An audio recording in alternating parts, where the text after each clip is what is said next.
반갑습니다. 오늘 시편 31편 말씀 낭독을 할게요. 3절 말씀입니다. 주는 나의 반석과 산성이시니 그러므로 주의 이름을 생각하셔서 나를 인도하시고 지도하소서. 종교인이 되지 마시고 신앙인이 되셔야 합니다. 라는 제목으로 말씀 나누도록 할게요. 시편 31편은 이제 탄식시로 이제 표현이 되죠. 표제어를 보니까 다윗의 시, 인도자를 따라 부르는 노래로 되어 있습니다. 다시 말해 다윗이 고난을 당할 때 하나님께 드린 시다라는 거죠. 그리고 그 시가 공동체 노래가 돼서 회중의 찬양이 되었고 그것이 시편이라거나 하나님의 말씀이 되어 있습니다. 우리가 고난 당할 때 하나님께 올려드릴 수 있는 기도와 찬양들 그걸 글로 남겨지면 후손들에게 큰 의미가 되지 않을까 하는 생각을 해보게 됩니다. 뭐 흔한 말이지만 선명한 기억보다 흐린 잉크가 오래 가는 법이죠. 여러분들이 살아온 삶을 그냥 이게 기억 속에만 남겨두지 마시고 그 흔적들을 글로 좀 남겨보셔요. 고난의 때 어떻게 살아왔는지, 기쁨의 때 어떻게 내가 하나님께 감사를 드렸는지, 이 모든 것들이 기록으로 남았을 때 이제 우리의 자녀들이나 후배들에게 좋은 어떤 인생의 길을 제시하는 것이 아닐까 그런 생각을 해봐요.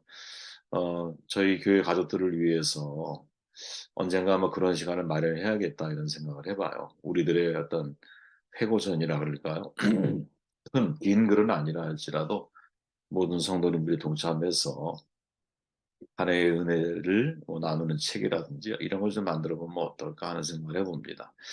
여호와여 내가 주께 피하오니 나를 영원히 부끄럽게 하지 마시고 주의 공의로 나를 건지소서. 피해야 할 상황이 되었을 때 어떻게 피하는 것보다 중요한 것은 어디로 피하는가가 훨씬 더 중요한 거죠. 다윗은 항상 보면 내가 여호와께 피하오니 이렇게 말을 해요. 말은 참 쉽죠, 여러분, 그죠? 그러나 우리들의 상황을 놓고 보면, 내가 어떤 문제에 직면했을 때, 과연 나는 항상 하나님께 피하는 사람인가? 한결같은 다윗의 모습을 보면, 정말 우리가 본받아야 할 신앙인이 아닌가 하는 생각을 하게 돼요. 3절에 보면, 주는 나의 반석과 산성이시니, 그러므로 주의 이름을 생각하셔서 나를 인도하시고 지도하소서. 히브리 성경에 보면 여러분, 3절 서두에 이유를 뜻하는 접속사 키가 있어요. 히브리어 키는 왜냐하면 이란 뜻을 가지고 있거든요. 다윗이 하나님께 피합니다라고 고백하는 이유는 하나님께서 반석과 산성이 되시기 때문이라고 하는 이유를 강조하는 표현이 있다는 거죠. 다윗은 사울 왕을 피해 오랜 기간 도망자 경험이 있잖아요. 더욱이 아들 압살롬의 반란을 피해 도피한 경험도 있어요. 사울이 보낸 군인들이 쫓아올 때 동굴 속에 숨어서 위험을 벗어나게 되고 아들 압살롬의 반란을 피해서 길라 바르실레의 집에서 강철, 이 바르실레 뜻이 강철의 심장이거든요. 그래서 이 바르실레를 통해 구원을 얻게 되죠. 그죠? 이제 소위 말하면 다윗은 키, 즉 하나님께 피할 수밖에 없는 이유를 다윗은 가지고 있다라는 거죠. 저는 바로 이 아주 한 단어이지만 이 단어가 저에게 있어서 눈을 멈추게 만든 중요한 단어입니다. 과연 우리가 이유가 있는 신앙인인가?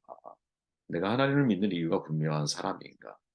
여러분 자신이 하나님을 믿는 이유가 뭡니까?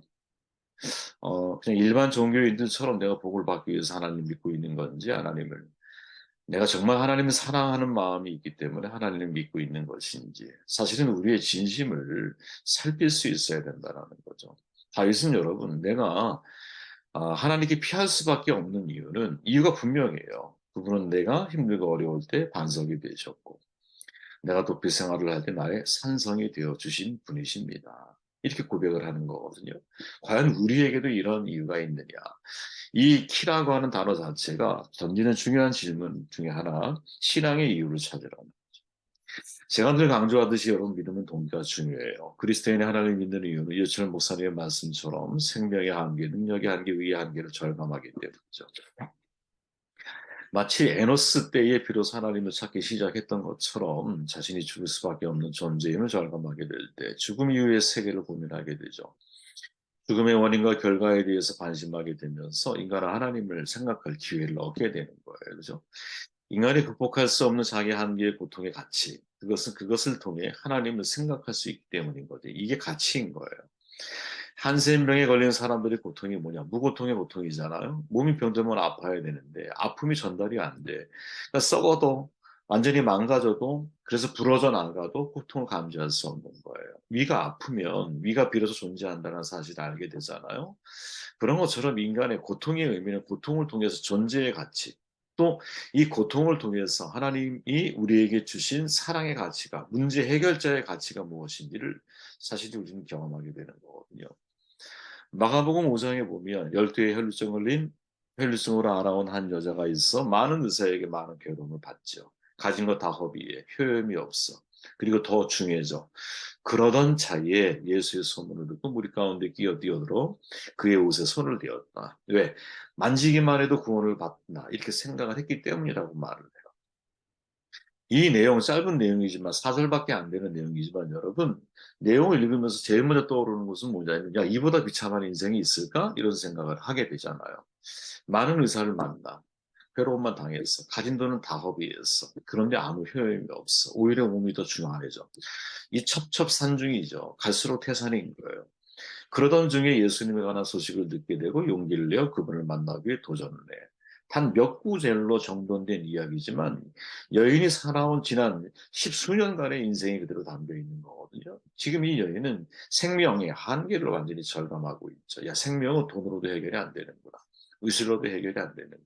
도리어 그것들이 생명의 한계를 극복하려고 했을 때는 나에게 고통의 원인 제공자가 될 수 있다는 사실을 깨닫게 되죠. 그런 중에 예수님께 시선을 돌리는 거거든요. 요한복음 3장에 보면 바리새인 중에 니고데모라는 사람이 있으니 유대인의 지도자라. 그가 밤에 예수께 와서 이르되 랍비여 우리가 당신을 하나님으로부터 오신 선생인 줄 압니다. 이렇게 말합니다. 거듭남에 대해서 예수님이 말씀하여 주시죠. 진실로 진실로 내게 이르노니 사람이 거듭나지 아니하면 하나님의 나라를 볼 수 없다. 니고데모는 사내들인 공회원이거든요. 몇십 명 안 되는 우리를 얘기하면 국회의원급의 아주 유력한 유대 사회의 지도자였어요. 그런데 그가 해결하지 못한 인생의 문제가 있어. 질문이 있어요.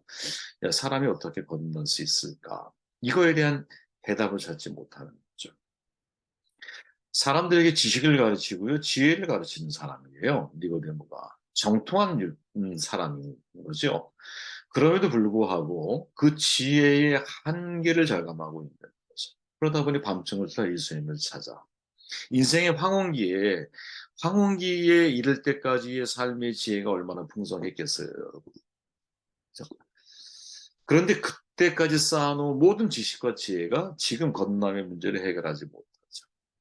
해결할 수 없다라는 사실을 절감하기 때문에 인간의 거듭남은 어떻게? 야, 행위로 이루어지는 게 아니다. 수없이 행위로 구원을 받기 위한 율법적인 삶에 대해서 강조했던 사람이거든요. 그 문제를 해결이 안 되더라는 거지. 오직 하나님의 은혜, 칭의로 인간은 구원받을 수 있다는 사실을 절감하게 되는 거예요.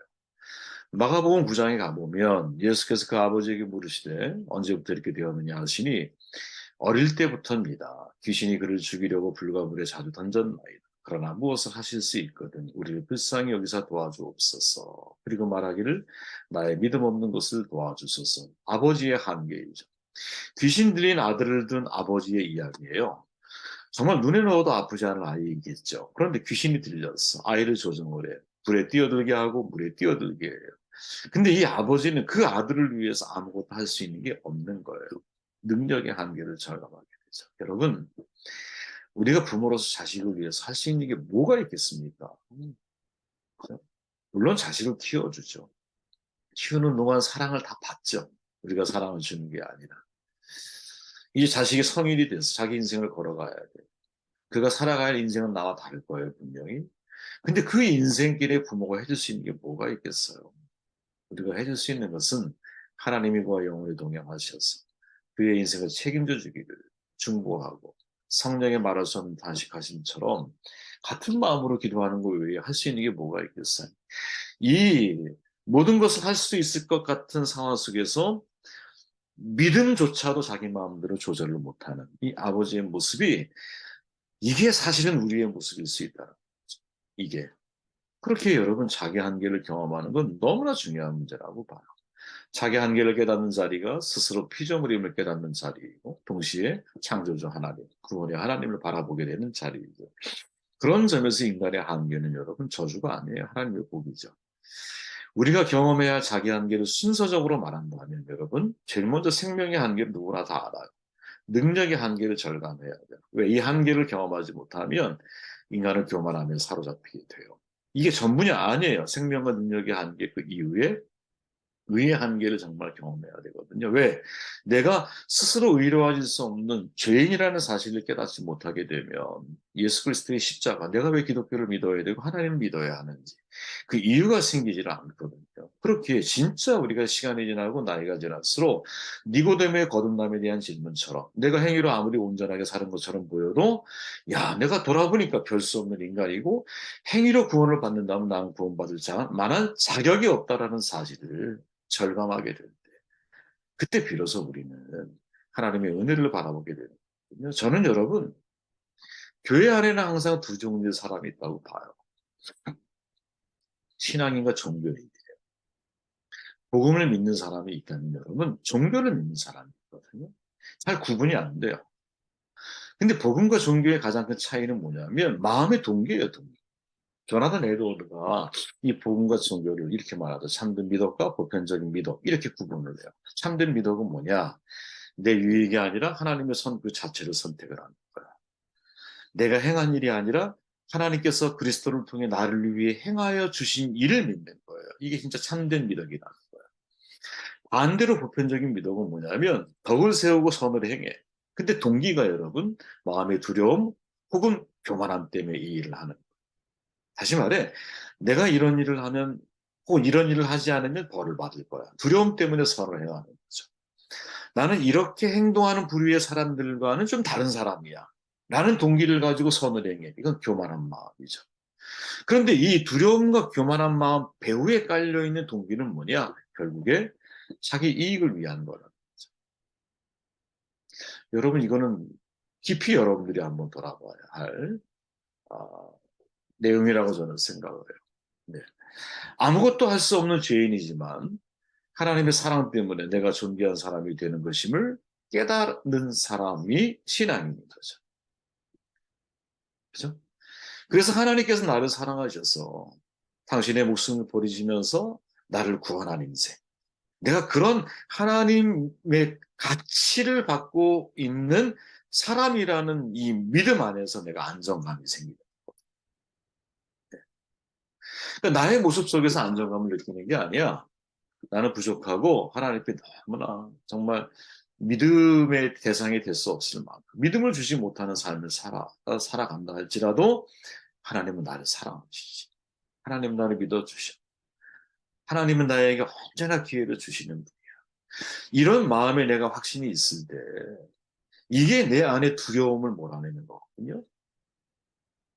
성공을 향해 여러분 끊임없이 달리는 사람들의 마음에는 두 가지 동기가 작동하는 거예요. 항상. 실패에 대한 두려움. 내가 도태될 것 같은 두려움이 그 마음속에 있어. 또 이것이 성취되면 반대로 어떻게? 이제는 교만이 작동하는 거죠. 그죠? 그리고 교만은 그렇게 하지 못하는 사람들을 향한 정죄와 비판으로 나타나게 되어 있어요. 결국 인간적인 윤리의 노력, 윤리적인 노력을 통해서 내가 무언가를 성취하게 되면 성취하지 못하는 자신을 실패자로 낙인을 찍든지 아니면 성공한 자신을 다른 사람들보다 특별한 사람으로 생각을 하든지 이 둘 중에 하나로 귀결된다라는 거예요. 두려움과 교만이라고 하는 것이. 이거를 여러분 신학적으로 표현하면 율법주의와 반율법주의라고 하는 열매를 맺는다는 거죠.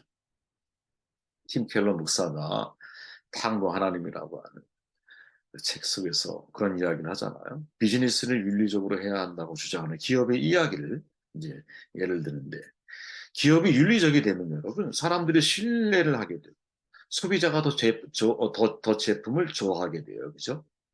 또 기업이 윤리적이 되면 일하는 직원들이 회사에 자부심을 가지기 때문에 제품의 질이 더 좋아진다는. 근데 이 기업이 윤리적으로 비즈니스를 하는 마음의 동기의 궁극적인 목적은 뭐냐? 이익을 위해서거든요. 왜 도덕과 윤리를 내냐? 이익을 위해서인 거예요. 이익을 위해서요. 이윤이 남지 않으면 뭐하라 그 일을 해요, 여러분. 내가 윤리적이 될수록 일하는 사람들은 더 열심히 일을 하고 또 더 열심히 좋은 제품을 만들면 소비자들은 더 그 기업을 선호하게 되잖아요. 그렇죠? 그런데 이 모습이 종교를 가장해서 교회 안에 침투해 우리의 마음속에 들어올 수 있다는 거죠. 예. 종교와 복음의 가장 큰 차이가 뭐냐? 팀 켈러는 말이야. 그건 희생이라는 거야, 희생. 나를 위한, 자기를 위한 모든 행동이 내 자신에게 불리하면 일관성이 없어지는 게 보통 종교인들의 특징이에요.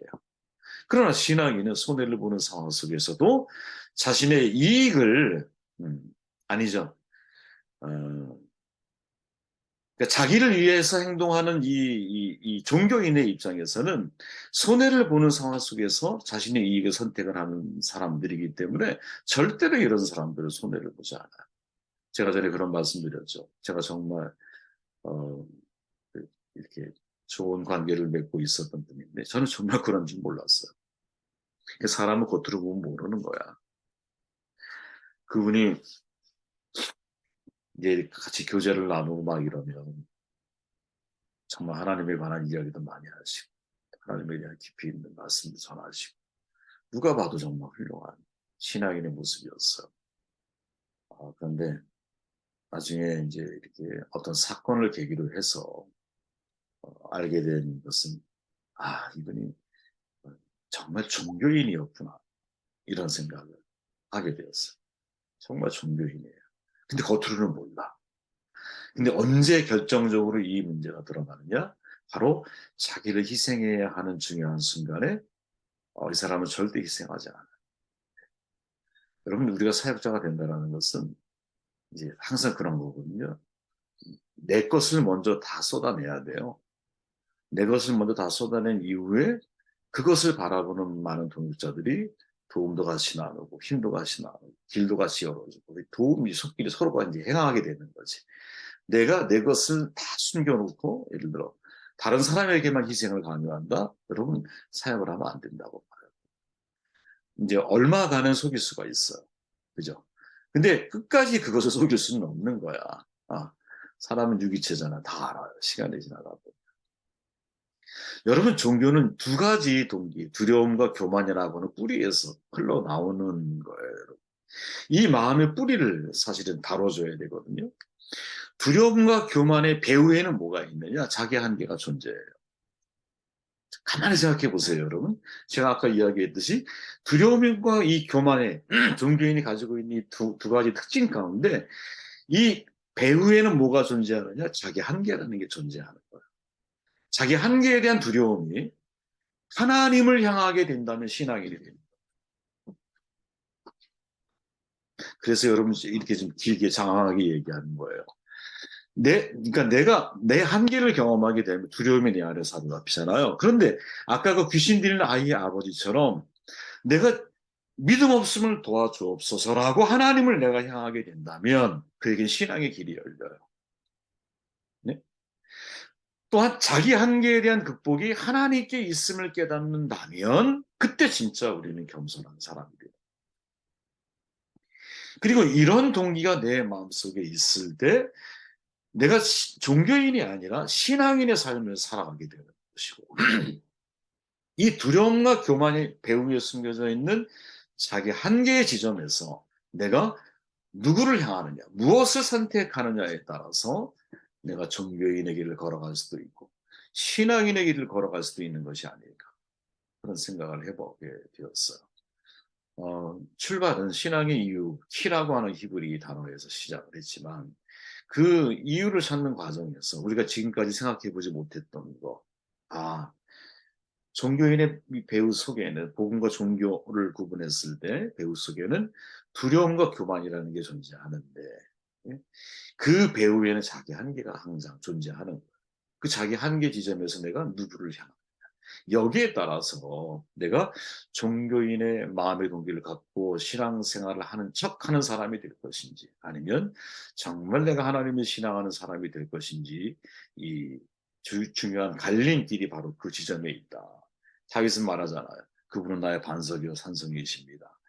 이 반석과 산성을 고백하게 될 때에 다윗이 지나는 상황들은 두려움과 말 그대로 교만에 빠질 수 있는 상황들이었고 그죠? 그런데 그 상황 속에서 어떻게 시선을 하나님께 고정하죠.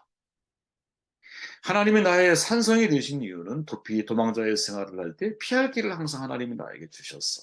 두려움이 거기에서 극복이 되는 거야. 또 교만이라고 하는 문제는 사울을 죽일 수 있을 때 믿음의 반석, 하나님이 기름 부은 받은 자에 대한 하나님의 원칙과 뜻이 무엇인지를 선명하게 내가 믿고 알고 있었기 때문에 스스로 그 영역과 선을 넘지 않고 그 선을 지킬 줄 아는 사람이 되는 거지. 이 은혜가 저 여러분들의 삶 가운데 있기를 바랍니다. 제가 기도하겠습니다.